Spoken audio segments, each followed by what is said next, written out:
Inakusahan ng Philippine Coast Guard na nagsasagawa umano ng iligal na marine scientific research ang China sa West Philippine Sea.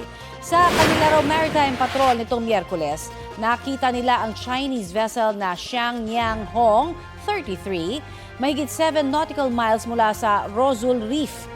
Nagde-deploy raw ito ng bangka na nagpupunta sa mismong bahura na ayon sa PCG ay iligal na aktibidad. Base umano sa datos mula sa Dark Vessel Detection System ng Canada, palipat-lipat ang naturang Chinese vessel sa iba't ibang lugar sa WPS sa nakalipas na 3 linggo. Sabi ng PCG, tahasang paglabag ang mga yan sa United Nations Convention on the Law of the Sea o UNCLOS. Ayon naman sa Chinese Embassy, normal at alinsunod sa international laws ang misyon nila sa West Philippine Sea. Sabi ng China Coast Guard, dapat itigil ng Pilipinas ang anilay harassment at propaganda na nakasisira sa reputasyon ng China. Wala pang reaksyon dyan ang Philippine Coast Guard.